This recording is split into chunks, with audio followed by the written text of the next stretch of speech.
one of the most scary things out there is when people believe that people don't change or I can't change. Oh, if you believe that, that's exactly what's going to happen. But I can tell you that is one of the biggest lies ever told. People can change instantaneously. I've seen people where I've dropped them into a meditation and then given them a transmission of abundance or confidence or something like that, and then we flick our fingers and they are now into that place. We're multidimensional beings, which means there is a version of you who can do anything. Which one do you want to step into? Try them on. And I just say, try on that human being. And I talk about this later in the sort of the scientific manifestation process. Start feeling what it is like to be that person. And then suddenly, maybe you'll become that person. Finnian, welcome to the show. It is fantastic to have you here. It's great to be here, Chase. And just with our quick dialogue beforehand, I know we're going to have some interesting conversations today. I have waited for this day with bated breath so that we can talk about our namesake. No, I'm just joshing. We were just highlighting that he said, "Hey Chase, your name sounds like a stage name." And I said, "Well, actually, I went by my middle name for my young adult life. Not a lot of people know this." And then you revealed that you did the same. You were a Finn until this book came out, and now you're Finnian.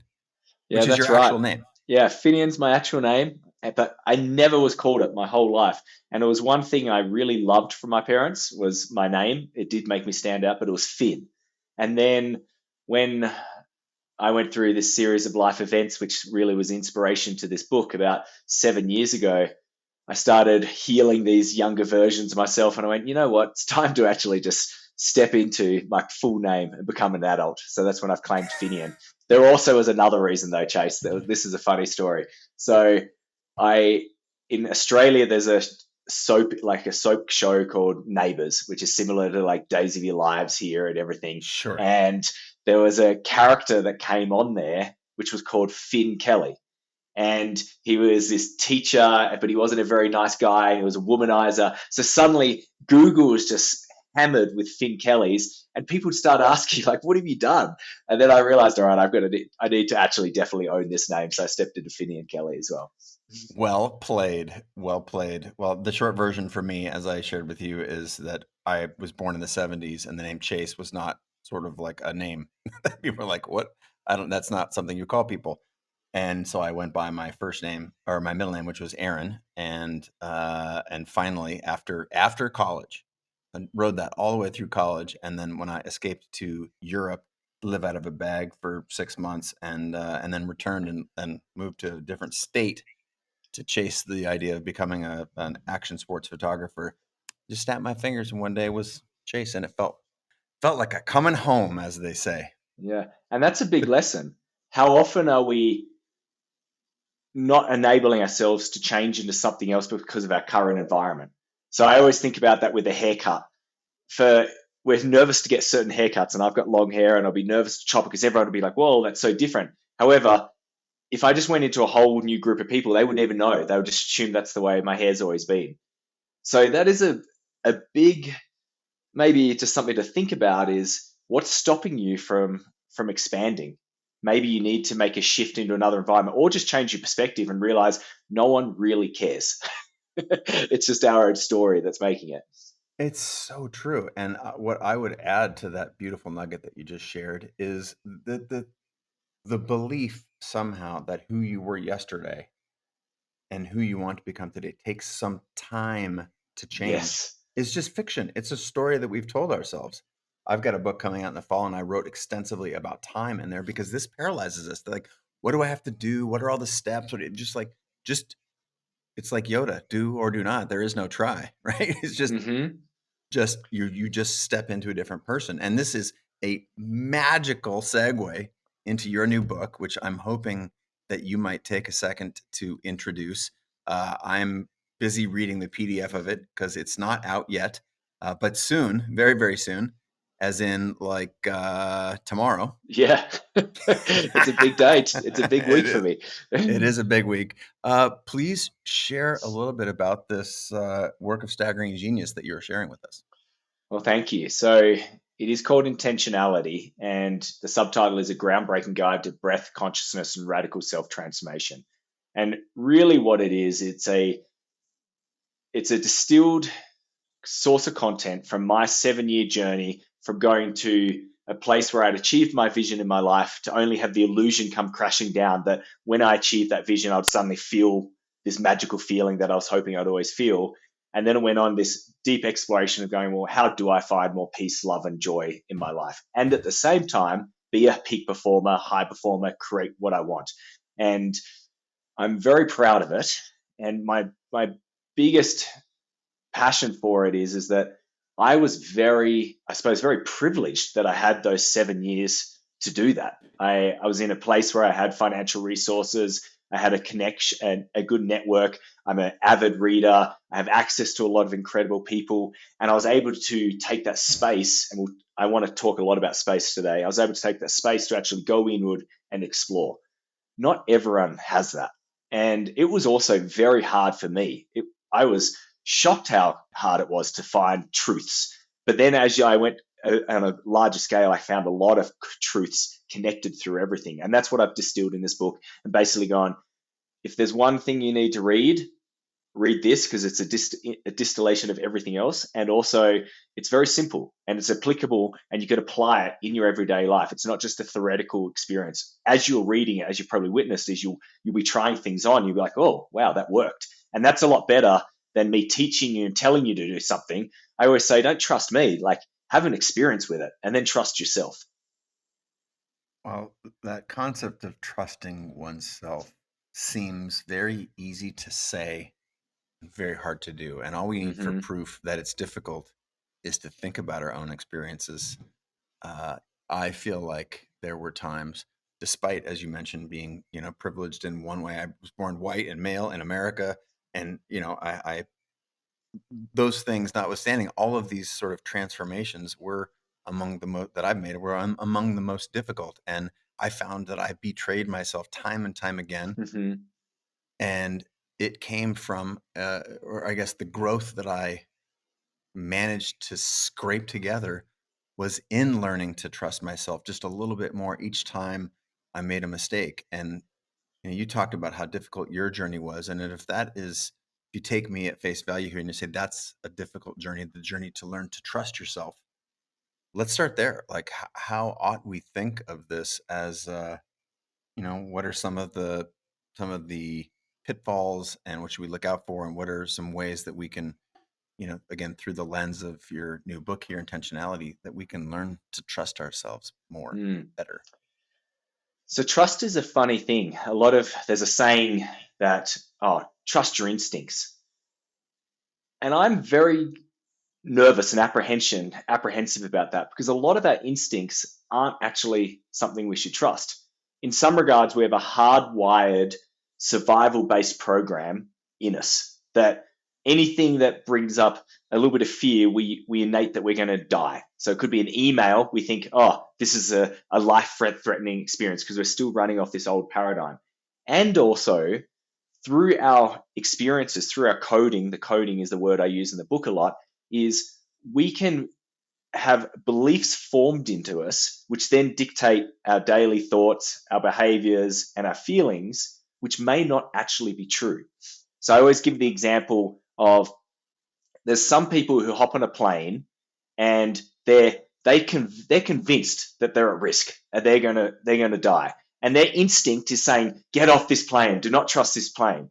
Now that's someone who I would say maybe don't trust your first instinct then. Like there's a survival-based program. Let's bring some conscious awareness to it. Use the breath, calm yourself down, regulate yourself, and then go, well, what's the truth? Like, has any plane I've ever been on had any risk? What are the percentages? Go through that avenue. However, I have another client who loves flying and he's a regular pilot. If one day he's about to hop in the cockpit and he's just like, something feels off, I don't want to fly today, that's an instinct I want to trust because he can actually trust that instinct because it's from real life experience. It's not from a false narrative. So as we get to know ourselves better, that's where we can start trusting ourselves because we start seeing our patterns and we start seeing our behaviors and we start seeing how potentially we have some negative beliefs that are coded in us, which are creating this looping cycle of false story. So that's probably my first thing I want to touch on is be very careful of trusting that first instinct if you haven't prepared yourself to have really great wisdom in that area. Brilliant.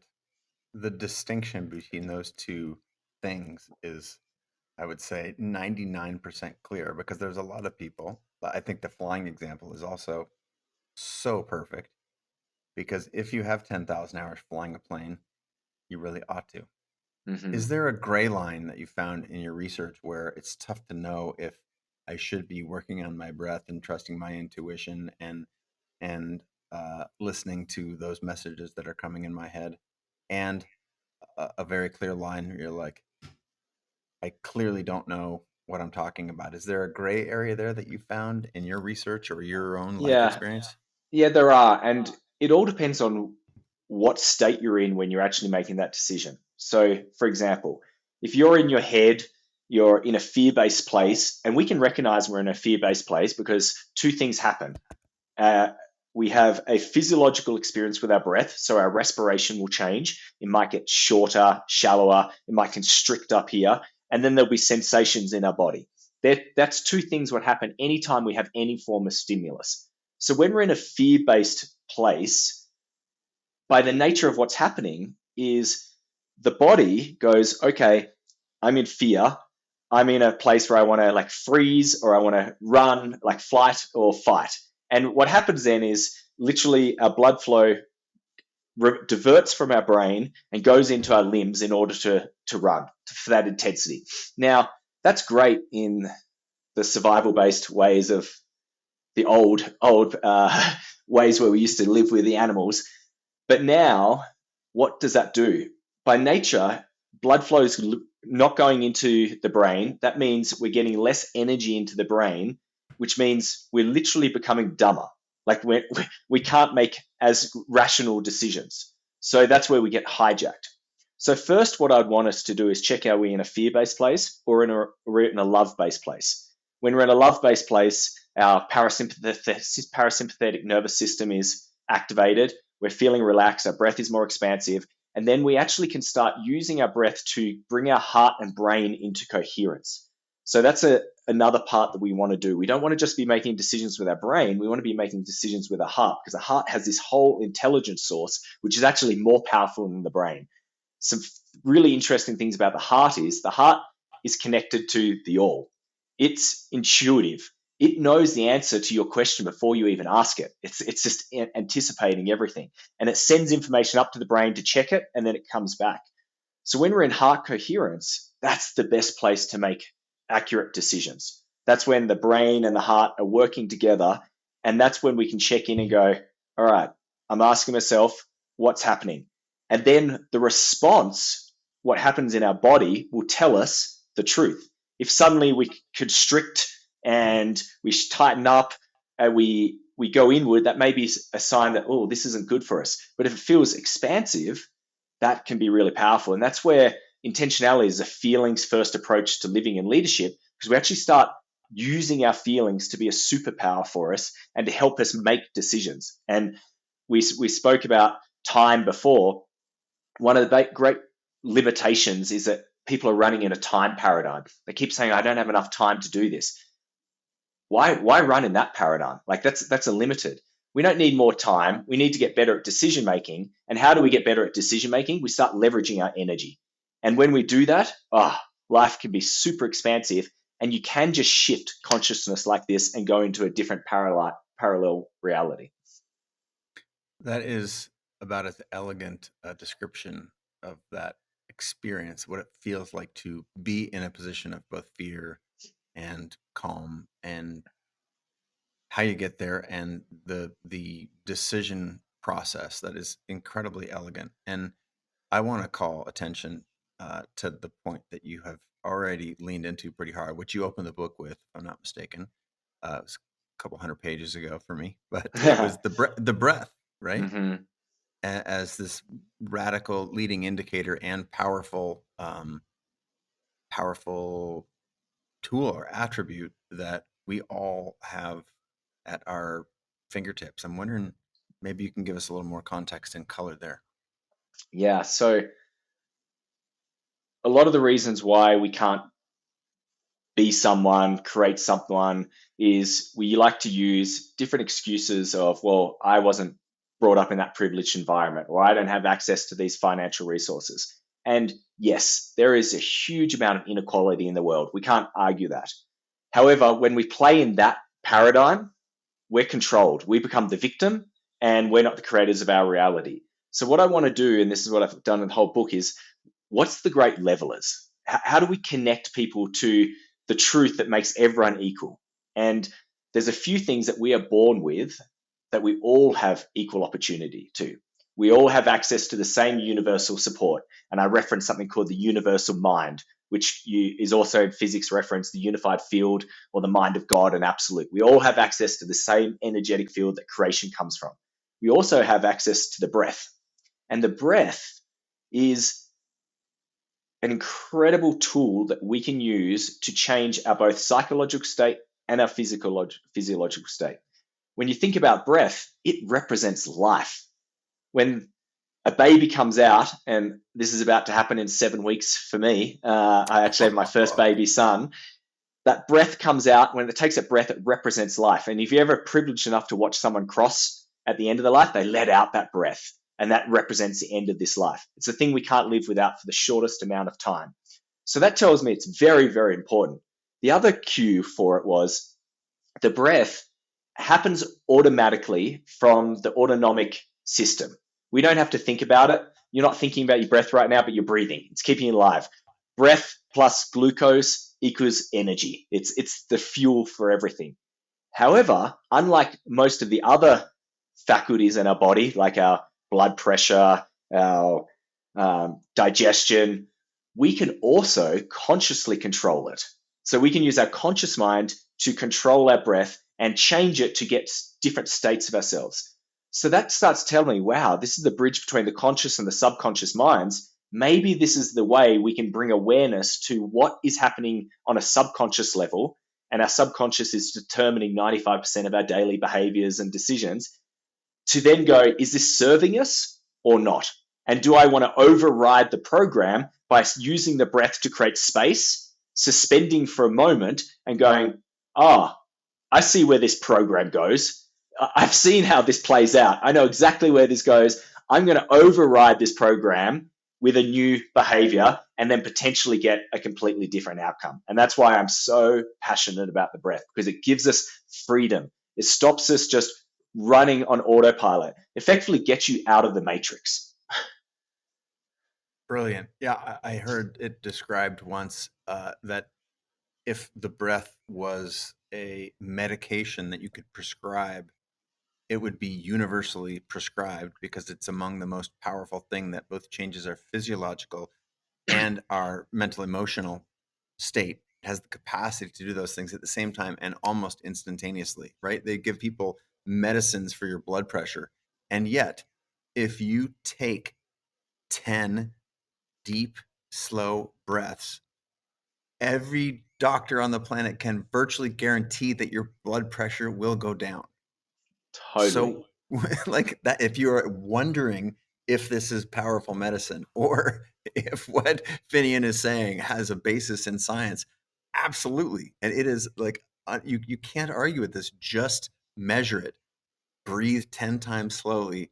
And do you experience physiological changes in the body? I don't think you can. I don't think you can say no to that question. Yeah. And that's why I go back to Chase about the trust.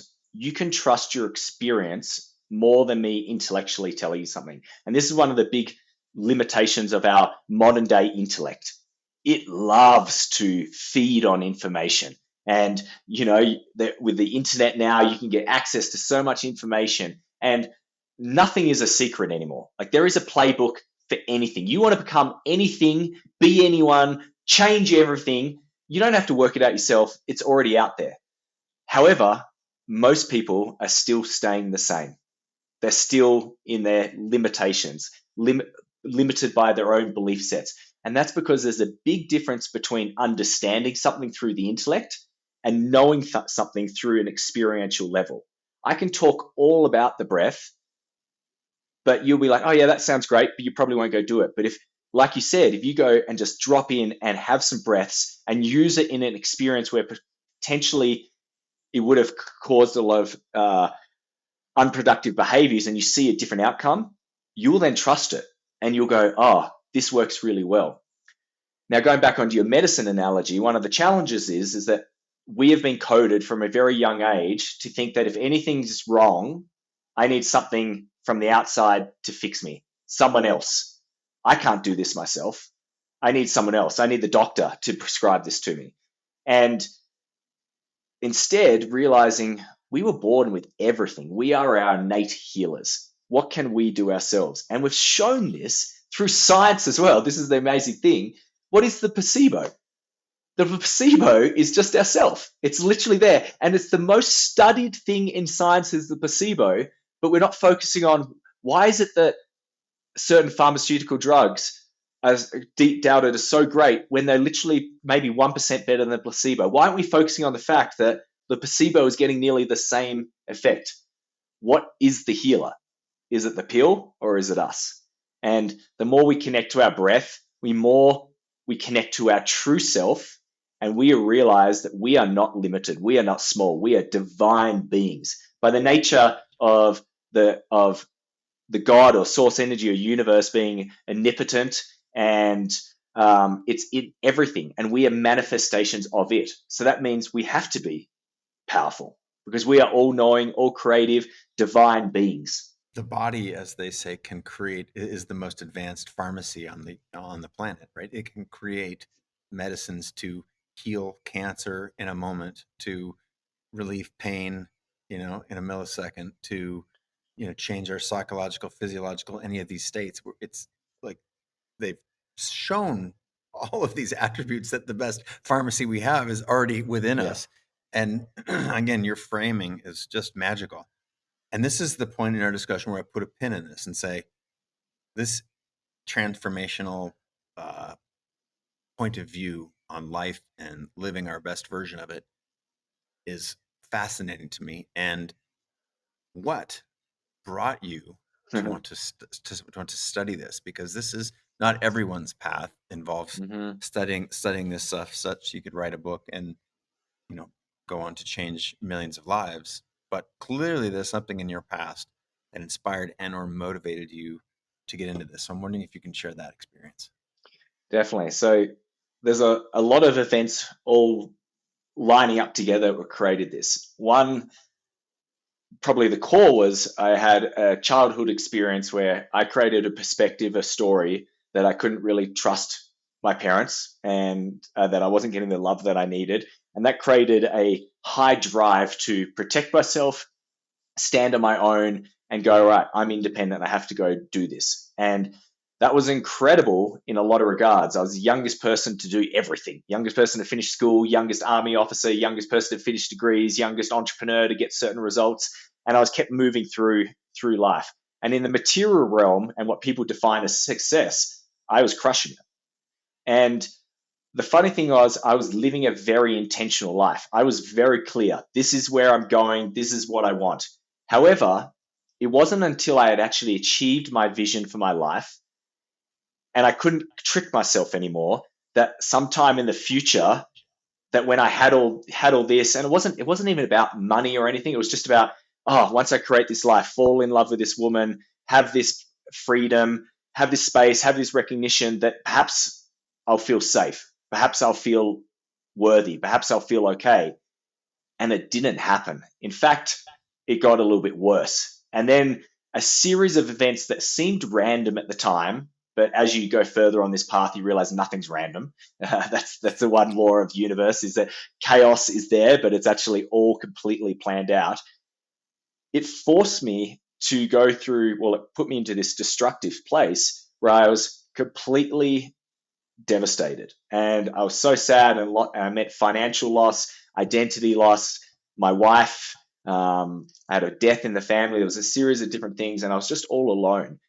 And I couldn't trick myself anymore, because my way out of this path normally would have been, all right, I'm just going to start focusing on the future. I'll create a new business. I'll find a new partner. But I went, I've already played out that story too many times. I've I've seen that path and I know exactly where it goes. It goes back here and it doesn't work anymore. And that's when I started realizing, well, I'm the common link through this whole situation. And I did have a belief that I'm the creator of my own reality. So if I create my own reality, then I am the contributor to all of this. And I don't know how this happened. And that's when I started realizing perhaps this actually isn't conscious. Maybe this is all unconscious behavior that I need to go explore. And that's where I went on a fascinated journey to explore, like, what does make us up? How do we make decisions? Why do we make decisions? Why is it that I want this one thing, but I keep behaving a different way? And I just went on that deep dive. And then I was also really interested in going, well, I don't believe there's anything new in the world. I don't believe there's an original thought. I think it has all been here before in this unified field of energy. So someone else must have got some truths around this. So I started just reading every spiritual, religious text you can imagine and just looking for commonalities and going, what are the truths? What's there? And I started discovering a few things, the importance of feelings and realizing that what we think we want isn't often what we want. It's just a conditioned program from the impressions from our childhood, from our parents, our education, our school system. And until we uncover what's below in our subconscious, the life is pretty much predetermined for us. So it was through discovery and going, all right, what's working for me, what's not, and how do I actually recode this? That's how I created intentionality. And I'm very, very grateful that now I get to share this with so many other people and just basically go, you do have choice. Like, that's the fundamental thing, is like, you have choice. You do not have to stay in this situation anymore. Awareness is everything. Like, you have to become aware first, but when you become aware, you do have choice. And as soon as you become aware, it's very difficult to, you can't unsee a lot of things that you've seen. Yes. Yeah. That cuts both ways. Yes, it does. You said something in there that I found very powerful, and that is a very consistent message through the book, which is prioritizing feelings over outcomes. Mm-hmm. What do you mean by that? Yeah. So if I looked at my life, I was always focused on a future destination. It was, and in some regards, people go, but isn't goals great? But what I was doing by it was because I wasn't satisfied in the present moment. And the present moment is all we have. In the future, what am I hoping? I'm hoping that that present moment will be better than this moment. But if I can't enjoy this moment, why will I be able to enjoy this moment in the future? And the connection in each moment is me. It doesn't matter how much I change the external, I am still there. So the other recognition I had, the revelation was, I achieved my vision for my life. I spent 5-7 years doing this, and really spent 20 years, like I think of my young childhood, to get there. And I got there and I was suddenly like, what? When never came? Like, what happened? And I realized, how often am I doing that? So many times where I'm tricking myself and I'm giving up years of my life and it might not actually be true. So what happened for me was one day when I was completely devastated. I was so alone. I was crying. I was questioning how I was going to get through the day. I just went, I never want to feel like this again. And that was when the light bulb came on. I went, I never want to feel like this again. So maybe actually it's feelings what we really want. Maybe that's why the reason why I wanted all those outcomes was because I was hoping it was going to give me a feeling, but I actually didn't know what feeling I wanted. But what I knew right now in that moment was I knew what I wanted to feel. I wanted to feel a little bit of peace. I wanted to feel a little bit of love again, a little bit of joy. And I started reflecting. I went, well, what can bring me some peace, love, and joy right now? And I started writing out some things, and it was like, well, go sit out in the sun, get some sun on you, go for a walk, eat some nice food, call a friend up, do something kind for people. And then I just went, well, I'm just going to start doing that. And I started going through that process, and I realized, wow, I can start feeling better. And that's now how I live my life. I still have outcomes I'm going for, but never at the cost of the feelings, because the feelings are right now and I have agency of them today. I can't have agency of an outcome which is in 5 years' time. And it just flips the script of how we make decisions, and it empowers us, and it also drops us into the present moment. Yeah, that's like the trifecta right there. The idea that you want to win before you can have a good attitude, and yet the product of a good attitude is more likely winning. What again? I'm using winning as a Yeah. euphemism for the things that we want. You spoke in passing because I mean the book is a dense and very informative, rich text. But you spoke rather quickly in our conversation earlier about relationship with your parents, and that makes me want to bring up the notion of childhood trauma. And a lot of Hmm. people, um, you know, this is a very popular phrase now. I think it's popularized because we're learning a lot about it and the role that our childhoods, all of our childhoods, play in all of our lives. And it's not to say that there aren't capital T traumas, specific abuse, or events that we may have lived through, witnessed, seen, experienced. And there's also lowercase t trauma, just the act of losing the ability to trust yourself, or the relationship that you did have with a parent or a sibling, or those are traumatic regardless. So it's a spectrum. But I'm curious what your philosophy is, and what role that childhood experience, childhood impact and trauma, and I'll just call it experience. That way we don't have to label every one of these individual events. But how, how does that, and maybe with some specifics from your life so we can illustrate this, or mine if you know them, Hmm. but Hmm. like, like how ought people think about that? Because so many of us are like, oh, I had a good childhood. I was raised in, whatever, with good values. And yet we know that those moments create the programs that you've talked about, the code that's sort of on autopilot. And how do we reshape that code? Share us your personal experiences and help us understand more here. Yeah. I like how you use the word experience rather than trauma, because trauma can be quite loaded.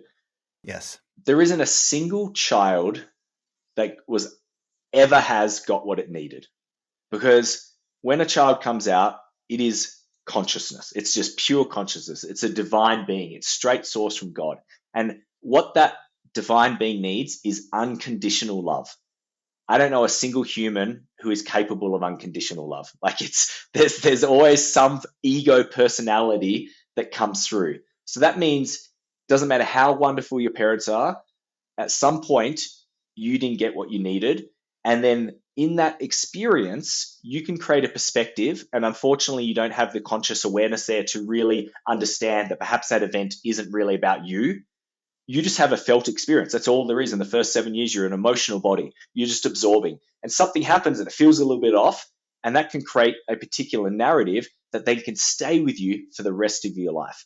And really, all our experiences in our life are just messages to go, perhaps there's some unprocessed emotions from our childhood that you need to integrate in your adult form now. So I can share you an example of mine, and I share this in my book. There was an event on my 10-year-old birthday where I wasn't seen by my parents, and it was in all the things in my life, it was not as bad as some of the other things that occurred. However, in that moment, and this is the key thing, it doesn't actually matter what the event is, it's your experience of the event. So, this moment, I had put birthdays up on a pedestal. It was because it was my one day when my parents just were connected. They really showed me my love. And as I got older and I started seeing the fragility in my parents' relationships, and it was a very toxic environment, I put up those things even more on a pedestal because I went, oh, this is my one day of safety. This is the thing I can rely on. On this day, I walked in and my father didn't recognize my birthday and he swore at me, and it was a very challenging experience.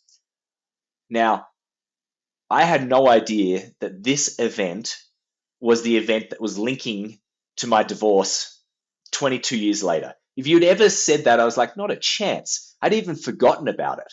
However, my subconscious hadn't forgotten about it. The subconscious doesn't know time or space. It just know happens right now. So it was repeating this experience over and over again. And in that moment, I created a story that I'll be abandoned. And whatever my core belief is, that's what I'm going to manifest out in my life. And that ultimately happened in my relationship where I got abandoned by my wife. But did she abandon me, or did I abandon myself by having that core belief? Was she just playing out a character in my story?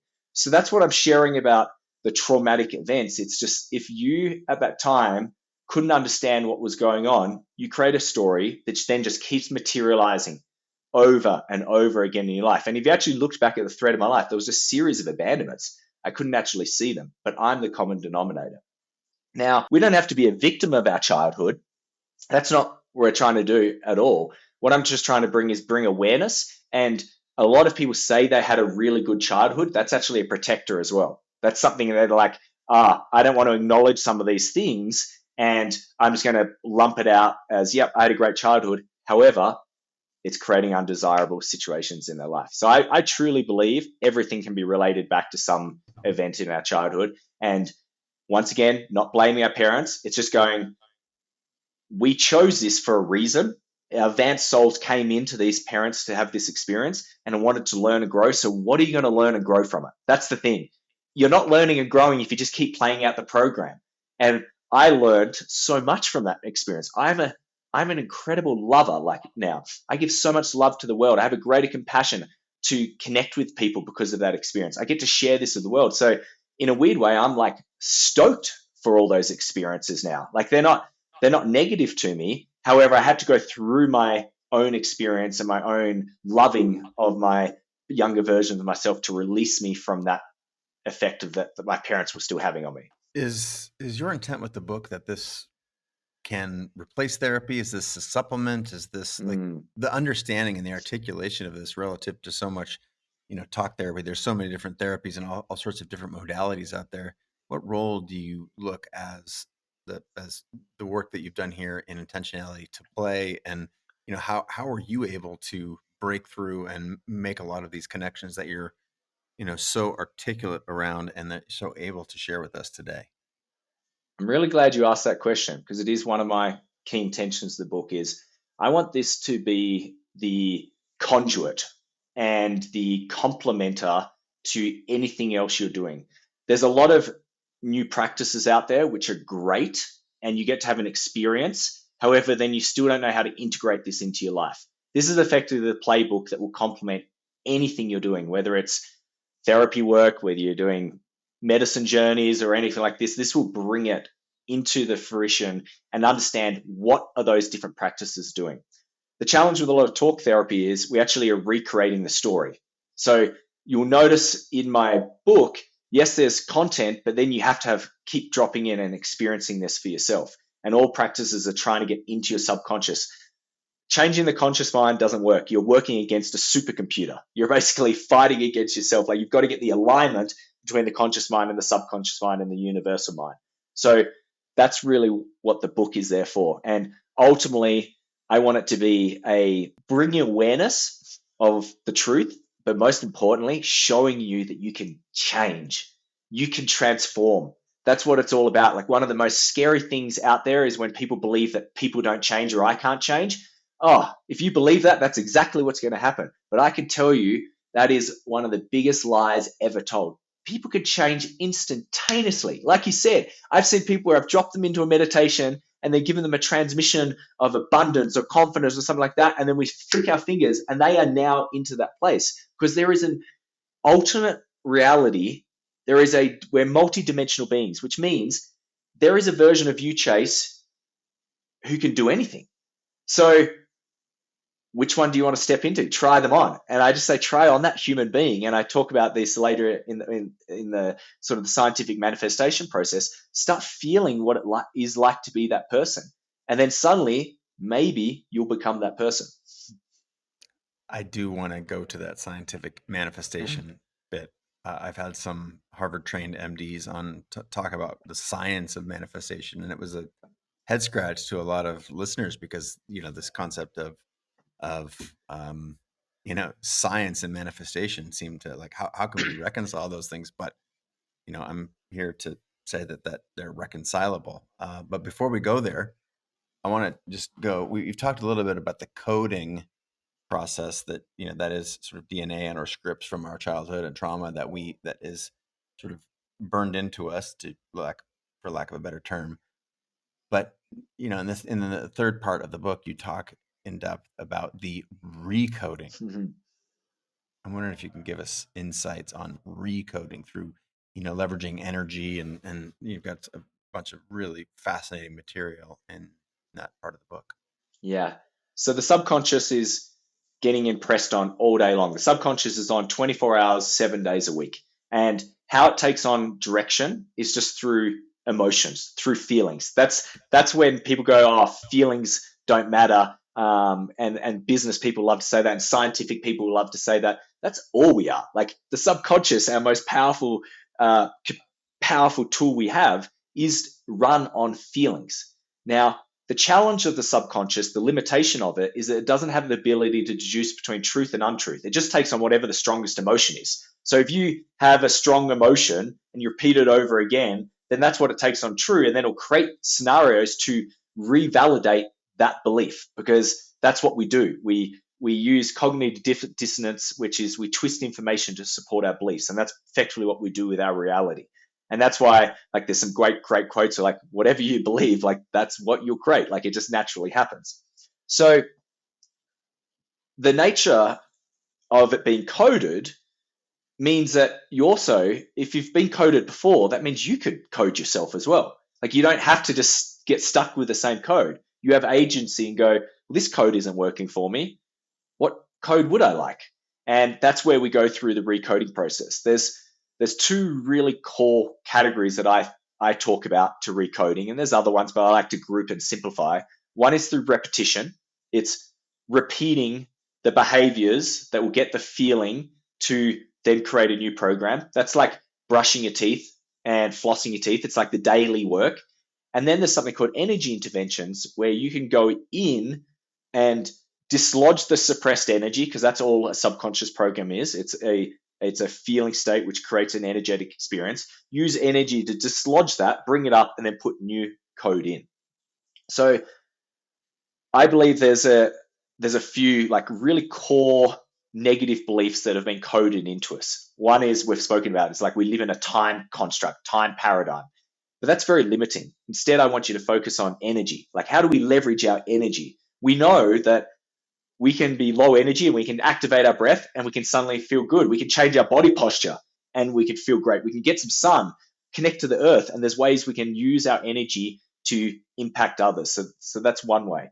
Another one is we're constantly comparing against other people. And when we compare ourselves, we put ourselves in lack. We also, it's not just comparing to other people, we compare ourselves to ourselves a lot of the time. I was doing that when I was in that place all alone, comparing, whoa, I had the world in front of me. I had the money, I had the woman, I had the business, I had the freedom, and now I don't. But all I was doing was just making myself feel worse in that moment. So instead, I had to keep coming back to the present experience through the breath and reminding myself, I'm alive, I'm here, nothing's actually wrong right here. The only place where it's wrong is in my mind when I keep thinking about the past or the future. We could also be choosing love over fear. We have fear driven into us. We believe fear is a great motivator, but no, fear is a great controller. Fear doesn't motivate us at all. If it did, why did we get rid of corporal punishment in schools in 1970? We realize that actually fear doesn't work at all. Love is a lot more expansive. It's the most powerful active state we can do. So there's some of these core beliefs, and I call them core intentions, that we can use to override this program. And every moment when I'm feeling fear, I just go, okay, fear's pulling me back. How do I choose love? How do I choose love? How do I lean in? And by the nature of that, after a while, you'll start seeing, well, you actually will start feeling, when you choose love, you start feeling a little bit better. Outcomes start happening, and you start realizing, wow, actually, that story that I needed to protect myself wasn't really working for me. That was an egoic story. And actually, my life can be so much more liberating. And then after a while, what happens? Subconscious gets a strong enough feeling. And one day, program clicks in, and you now have a love-based program. And that's when life starts really feeling unlimited and possible. Brilliant summary there. One of the things that I really enjoyed about chapter 7 specifically, which was around energy interventions. 6 was about the repetition of these daily habits, leveraging energy and not time, and love over fear. And specifically, when we were talking about energy interventions, what I love about it is you're able to think about all these different times in your life where you were in a certain energy state, or you took control of your own experience and changed your energy state.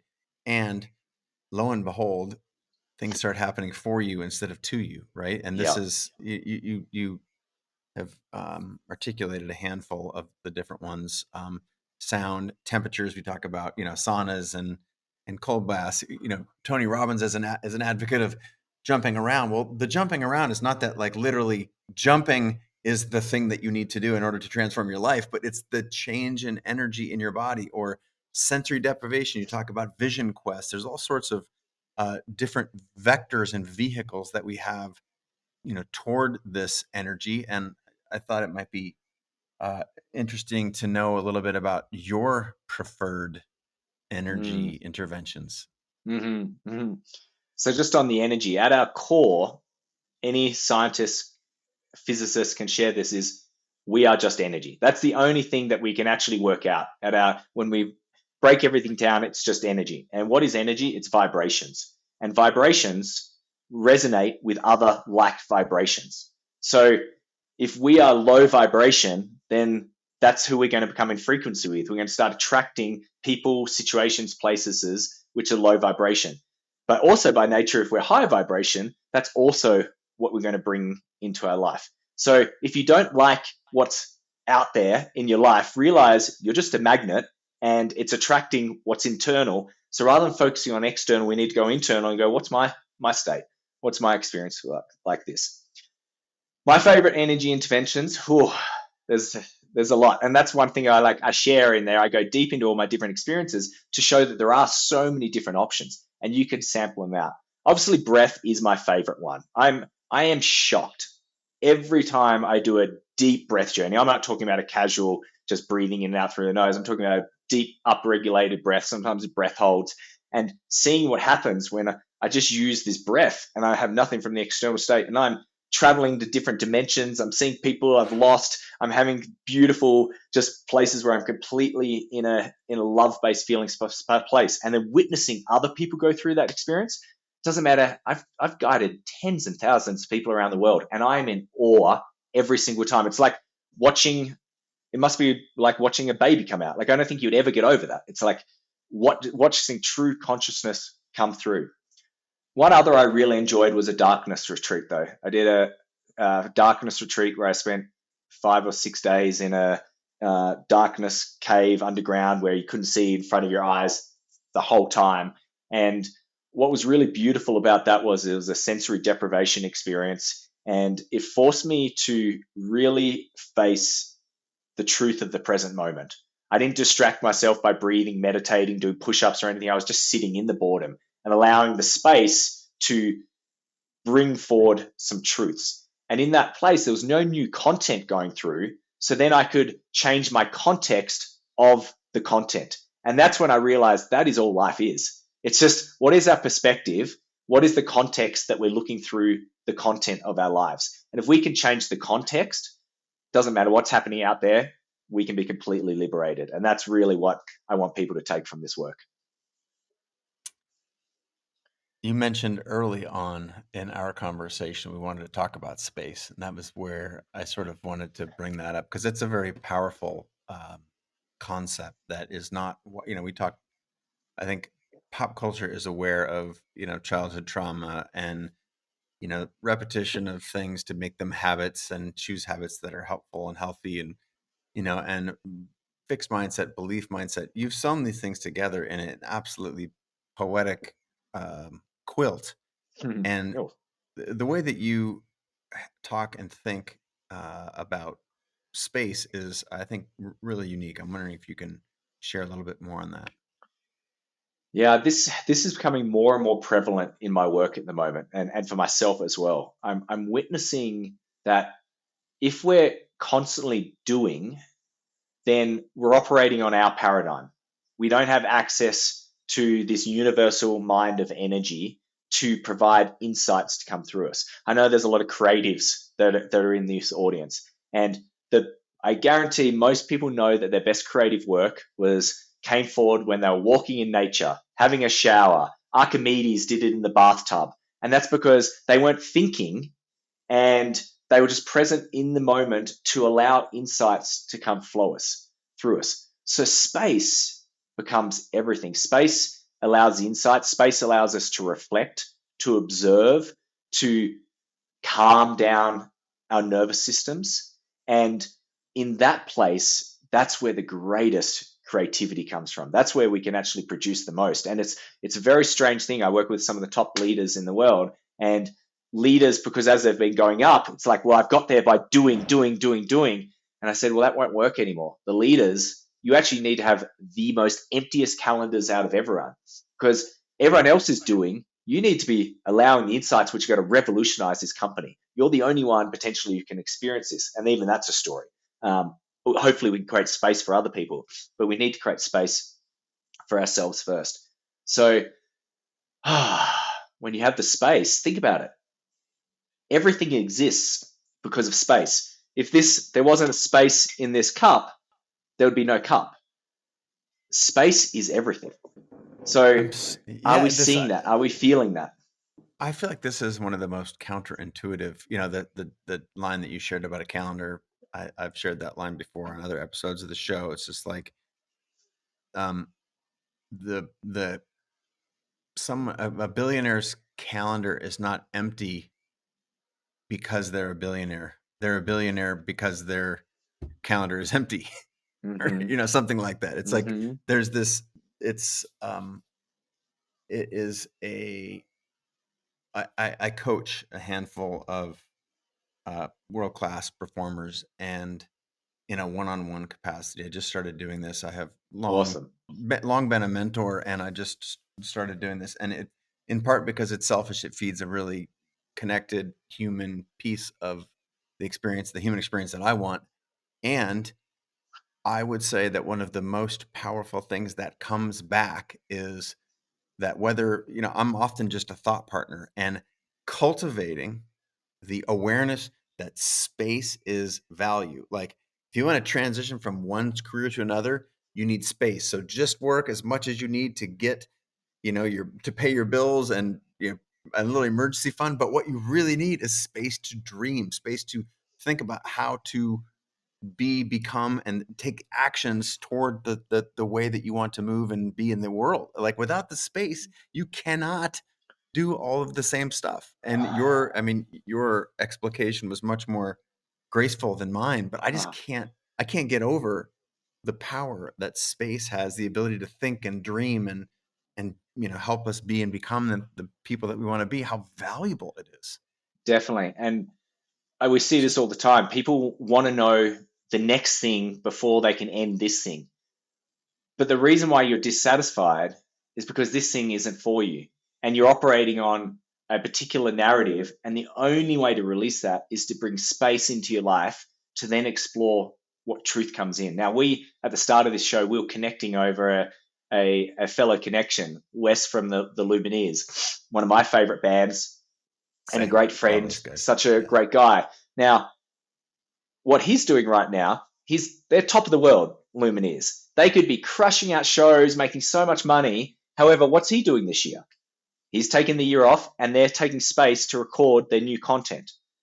Now, they couldn't be doing that if they were doing shows all the time. The creativity wouldn't come through. So they understand it, and so many athletes understand this as well. They create space, they do space to rest and everything, and then they have peak performance. They go after certain things. But in the everyday world, the rest of us, what are we doing? We're just constantly on. Never disconnected from technology. We've got the story that if we're disconnected, we're not going to survive, or our children are going to die, or whatever it is. And I'm like, okay, create some space. So that's something I do as a deep practice. I regularly take days off technology, doing nothing. And it's a program I have to work on, because the old program was like, you got to keep moving. But now I've had enough experiences to have a new story where actually that's where all the magic happens, is in the space. Could not agree more. If you could go deeper on this fear piece, I've got a couple of things that we haven't got to in our conversation today. I just wanted to touch on them so that people who are listening and watching know that this stuff is in the book.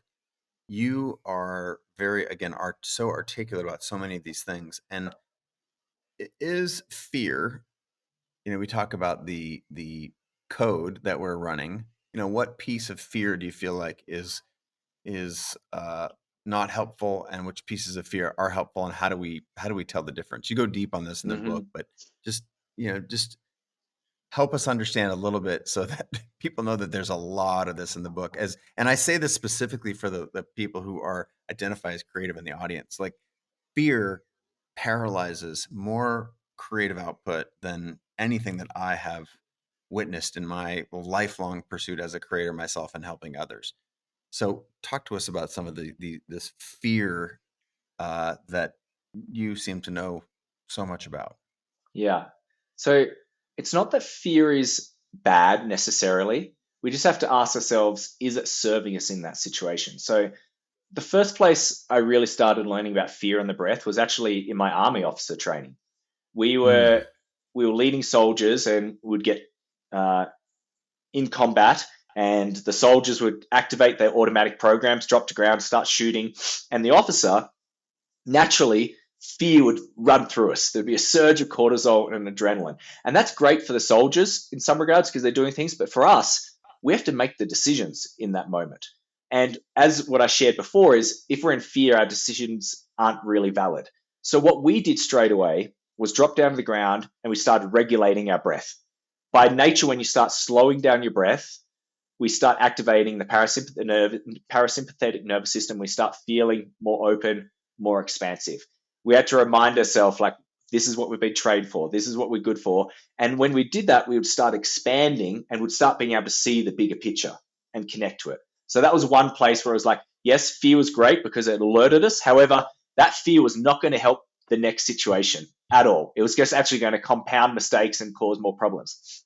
Another great place where we witness fear a lot is in sports, in certain sports. So I'm an avid skier, and for anyone who loves skiing, they probably know this, that when you are about to go off a jump, there's a natural tendency where the body just goes, oh, this could be confronting, and two things happen.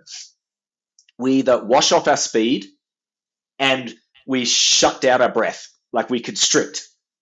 Now, if you do that, it's actually the most dangerous thing you can do before a jump, because where the most crashes hurt the most is when you actually don't reach the runoff of the jump and you land on the hard flat. And so you've done that because you've washed off speed, but also when we constrict our breath, what happens is our body goes rigid. So then when we land, it's just like a shock to the body and our body just breaks. However, if you're breathing out as you land, yes, you can have a hard hit, but it's almost like you have suspension. Your body just goes, I'll be able to take that. So I use those analogies to help you realize that, yes, the fear could go, oh, this is something to be mindful of. But if you're in a situation, it's not going to help you anymore. Either divert action or go, actually, maybe this is some form of egoic story trying to protect me, which actually isn't going to help me right now. And the best thing is to lean into this opportunity. And one of the hardest places in life is when we're paralyzed, because then we've got no way to move. We've got nothing to course correct. And we learnt this in the military as well. They always just said, if you get lost when you're navigating your soldiers around, do not stop and get worried and stressed, because then all the soldiers will lose trust in you. Instead, keep walking until you find a direction where something looks familiar and then course correct. It's so much easier to change when you're in movement. So we want to be moving, and that's what love does. It enables us to move forward rather than just staying still. And as if by design, that is the perfect transition into an energy audit, which I found super inspiring and very, very valuable. Share with us the concept of an energy audit. So right now, you talked about vibration Yeah. earlier, and I'm wondering if you can sort of bring that back home for us. You know what's really funny, Chase, is you put all these, you've done this in your book, I'm sure. You have all these great advanced concepts, and then there's something which is really simple and really basic, and you're just like, is this even that great? And that's the thing that everyone resonates with. It's wild. Like, this energy audit has been so powerful, people, because it brings the truth to the situation. So what is an energy audit? Once again, I want you to trust your experience rather than your actual mind, because the mind can trick you sometimes. So what we do is we reflect. We do a week where we track every activity we do, and we just put plus, did it give me energy? Or minus, did it take away energy?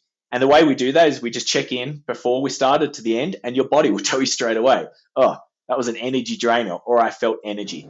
And what we start doing is we start seeing patterns of, oh, wow, at this time of my day, I'm really unproductive. Or this time of my day, I'm super high energy. Or anytime I do this task, I feel really low energy. And it just is data. It just gives you this information source. And then you can start going, well, maybe I just need to change some things about how I'm approaching my day. Or actually, why would I ever open up my email in the morning? Because it always takes away energy. And then that depletes my creative zone. So it just really empowers you to change behaviors very quickly. And that's all we need to do to live a life of intentionality is change a behavior, take a different path, see how it goes tomorrow. And you'll be surprised how quickly a situation where you're feeling, I have low energy, life isn't amazing, all these different challenges, and you spend a couple of weeks doing something different, you'll be like, oh, wow, life can be pretty amazing. It's just our perspective. It's our experience with it. Once again, you have choice. You have freedom. You do not need to do anything. Like when everyone says, I have to do that. No, don't say that. Yes, there's some things, even with responsibility, like I'm about to be a parent. If I start feeling burdened, and this is a great example, so many people love to project their experiences on me when they find out about our being parent. They love to go, oh, your life's never going to be the same again. Oh, you're not going to have sleep. And they start projecting all this stuff. Oh, you're going to really miss these times. And I'm like, okay, that might have been your experience, but don't project that onto me. Like, maybe I'm seeing it like I get to have this experience of a baby. I get to be tired. I get to have a baby wake me up. And I know it's probably people laughing about, but it's perspective, isn't it? And if I lean on that choice and go, yes, I chose this because I did. It's not like this baby happened to me. I chose to have this baby. Then something that could be seemed quite negative could be a wicked experience. It could be amazing. And my vibration stays up then. And then funnily enough, I'll start attracting more great things in my life. Energy. Turns out it matters a lot. Mm-hmm. It's everything. It's all there is. It's all there is. What is love? Love is energy. At the core, it's just energy. The book is Intentionality, subhead, A Groundbreaking Guide to Breath, Consciousness, and Radical Self-Transformation. Out now, everywhere books are sold. Congratulations. It is a stunner, and I'm grateful that we were able to make this work. Anywhere else you'd want to steer our listeners besides picking up a copy of the book? I would just go to intentionality.com. You'll be able to access the Intentionality app, which gives you a lot of practical breaths and tools that will bring all this to life. So that'd be the only thing. That's for me. And I just so appreciate you, Chase. Like, I was looking back at your life and I was just like, wow, that's persistence. That's commitment. And my word for the year is commitment. So I love someone who's been so committed to their craft and their mastery. Thank you very much for being a guest on the show and for those nice words. And the next time you see Wes, if you get to him before I do, say hey and show him that video link that I sent to you earlier. He'll get a chuckle over that. Thank you so much again, Finnian Kelly, for joining us. I'm Chase Jarvis. From myself and Finnian, we bid you an amazing day. Hope you have a great one. Until next time.